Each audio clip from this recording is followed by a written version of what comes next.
Motor ini dulu sempat mendapat julukan rajanya motor bebek. Kenapa? Karena bensinnya irit, mesinnya tangguh, dan ada satu kelebihannya lagi yang di motor lain nggak punya, yaitu bagasinya luas. Ini dia Supra X125 Helm In.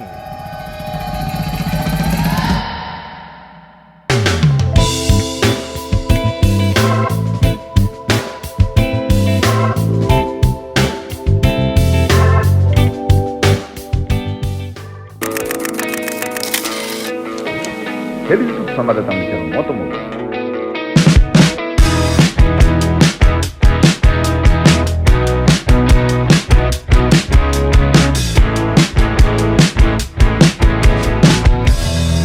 Sesuai namanya, Helm In. Salah satu fitur yang memang satu-satunya motor bebek dengan bagasi yang super luas. Sampai masuk helm full face, bulat-bulat ke dalam situ. Pada zamannya hanya motor matic saja yang bisa. Namun ternyata Honda bikin motor bebek yang punya bagasi yang besar. Honda Supra X125 Helm In pertama kali dijual oleh Astra Honda Motor pada tahun 2011 yang masih pakai mesin berkarburator. Motor ini membawa kapasitas bagasi 19,5 liter dan tangki bensin 5,6 liter. Masuk ke tahun 2012 akhirnya ada Honda Supra Helm In PGM FI. Yes, injection. Karena mesin karburator sudah dinilai kurang efisien dalam emisi dan konsumsi bahan bakar. Sayangnya Honda Supra Helm In ini tidak berevolusi lagi, hanya improve saja. Karena motor bebek sudah habis masa tenarnya, digantikan dengan motor matic yang lebih praktis digunakan semua kalangan. Dan motor matic zaman sekarang sudah menawarkan bagasi-bagasi besar untuk memuat suatu helm di balik joknya. Namun apa keistimewaan Honda Supra Helm In ini? Akan dibahas oleh aki-aki itu. Karena aki-aki tua itu suka motor bekas. Ayo aki-aki, silakan lanjutkan reviewnya. Ini dia Supra X125 Helm In. Ini yang tahun 2012. Jadi motor ini sudah pakai sistem injeksi atau di Honda itu namanya PGM FI. Nah, motor ini pertama keluar di Indonesia itu tahun 2011, cuman dia masih pakai karburator. Nah, ini yang 2012 nih pakai injeksi. Motor ini ya seperti kalian lihat bentuknya ini agak kembung gitu ya, bodinya, terus juga bagian depannya. Ya overall ini motor bebek yang terlihat lebih besar dibanding motor bebek yang lain pada eranya. Kita bahas dulu satu persatu dari mulai batok kepalanya. Nah, ini di bagian kepalanya ini lampunya itu ada dua, pakai dua gini ya. Cuman nih yang satu udah mati nih sayangnya nih. Padahal kalau nyala nih terang banget nih. Tuh nih udah di custom, yang ini pakai kuning harusnya halogen juga dua-duanya. Terus nih lampu sennya juga. Nah, enak, keren bentuk lampu sennya tuh apa ya, kayak semi eagle eyes gitu sih, kayak mobil-mobil zaman sekarang gitu, keren kan? Bodinya gemuk, lampu sen yang model begini. Mantap dah. Lampu belakangnya ini udah pakai LED, cuman yang lainnya masih halogen ya. Cuman ini pada era itu ya udah oke lah ya. Terus juga ini batoknya ya biasanya sih terkenal dengan mudah getar, cuman yang motor saya review ini batoknya masih kenceng nih, masih aman. Kemudian langsung turun ke bagian bawah nih. Ini yang menarik, ini adalah depannya sudah pakai cakram. Pakai bannya, peleknya ukuran 17 ya, dengan bannya itu pakai size 70-90. Ini juga udah pelek racing, terus ini juga udah pakai sistem pengereman cakram hidrolik. Jadi lebih aman dan tentunya lebih eye catching. Nah ya, suspensi bagian depannya itu sama dengan motor-motor bebek yang lain, yaitu pakai teleskopik ya. Jadi nyaman lah untuk motor harian. Terus nih, motor ini karena bagasinya luas, jadi insinyur Honda itu merubah struktur bagian dalam-dalamnya. Kayak contohnya adalah filter udaranya tuh posisinya ada di sini nih, di bawah ini. Biasanya kan filter udara di bawah bagian sini ya. Nah, ini filter udaranya ada di bagian sini. Terus juga akinya itu ada di sini. Jadi kalau mau ganti aki, ini tinggal buka baut ini doang. Nanti akinya bisa diganti dari sini. Nah, terus bagian speedometernya nih, ini masih model analog, jadi lebih menarik ya. Kalau saya sih lebih suka analog daripada digital gitu. Nah, ini bagian odometernya tuh selain ada ini, angka speedometernya ini juga untuk indikator tangki bensin. Nah, ini sebelah kanan ini adalah indikator persneling giginya. Ini netral, terus ini 1, ini 2, 3-nya mati lampunya, dan ini 4. Nah, terus karena ini pakai sistem rotari, jadi bisa walaupun depan langsung bisa netral. Nah, kan bisa netral. Ini bodinya memang masih orisinil, jadi catnya agak-agak sudah pudar gitu ya, terutama stikernya. Nah, ini pada zaman itu nih, motor yang bisa muat bagasinya untuk helm itu masih jarang 2012 itu. Bahkan motor-motor Matic pun belum banyak.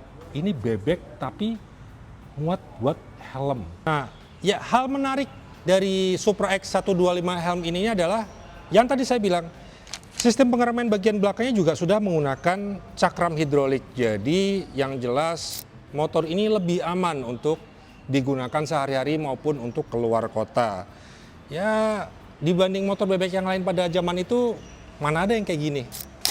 Nah, cara buka bagasinya tuh unik nih. Ini dari on itu, ini on, terus sekali, terus kita dorong. Nah ini helmnya nih. Ini helm half face ya. Half face ya ukuran yang standar ya, yang cukup besar. Ini saya masukin begini.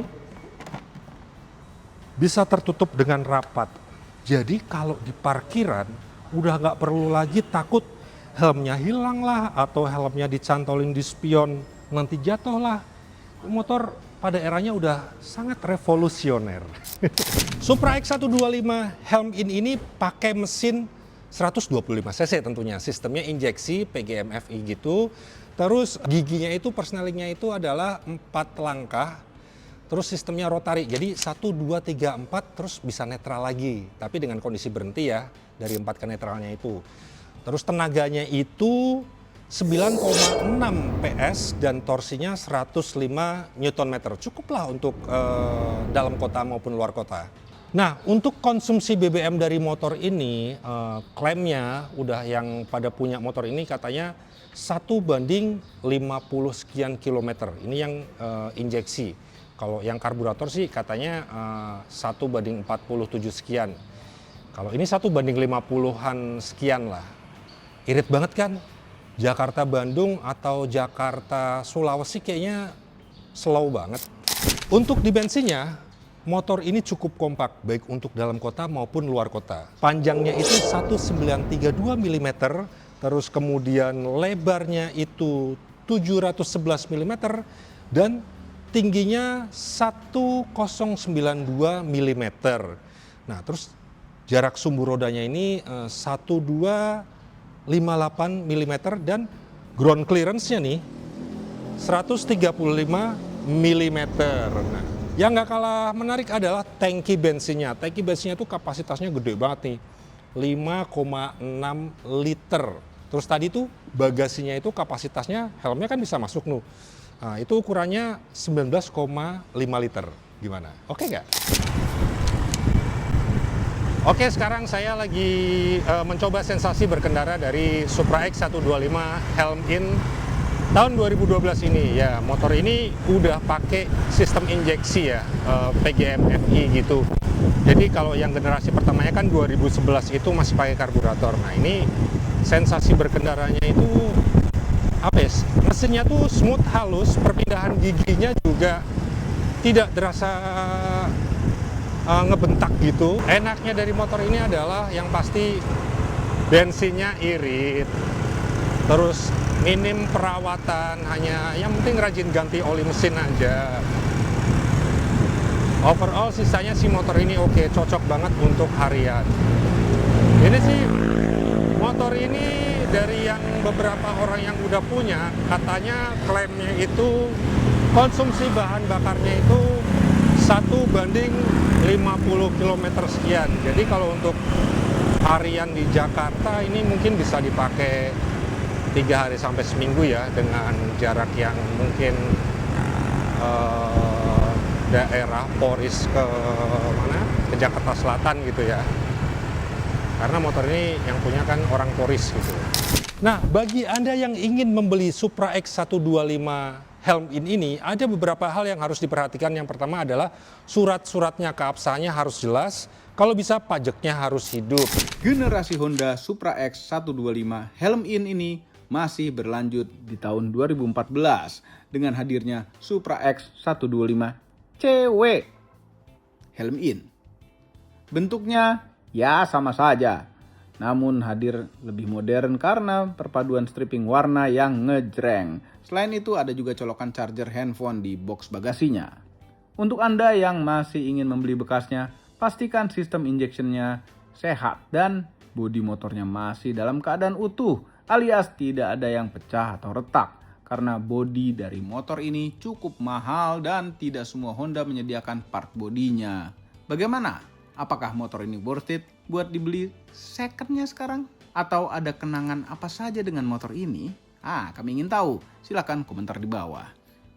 Semua ini adalah opini pribadi saya dan aki-aki itu. Kami tidak dibayar oleh siapapun dan apapun yang terlihat pada video ini. Jangan lupa tekan tombol di ke atas dan subscribe channel Motomobi, Omobi, dan Mas Mobi apabila belum berikut dengan tombol loncengnya. Share video ini ke seluruh dunia melalui sosial media Anda dan jangan lupa follow sosial media kami semua termasuk Instagram. Cek motomobinews.id untuk berita-berita otomotif terbaru. Terima kasih telah menonton.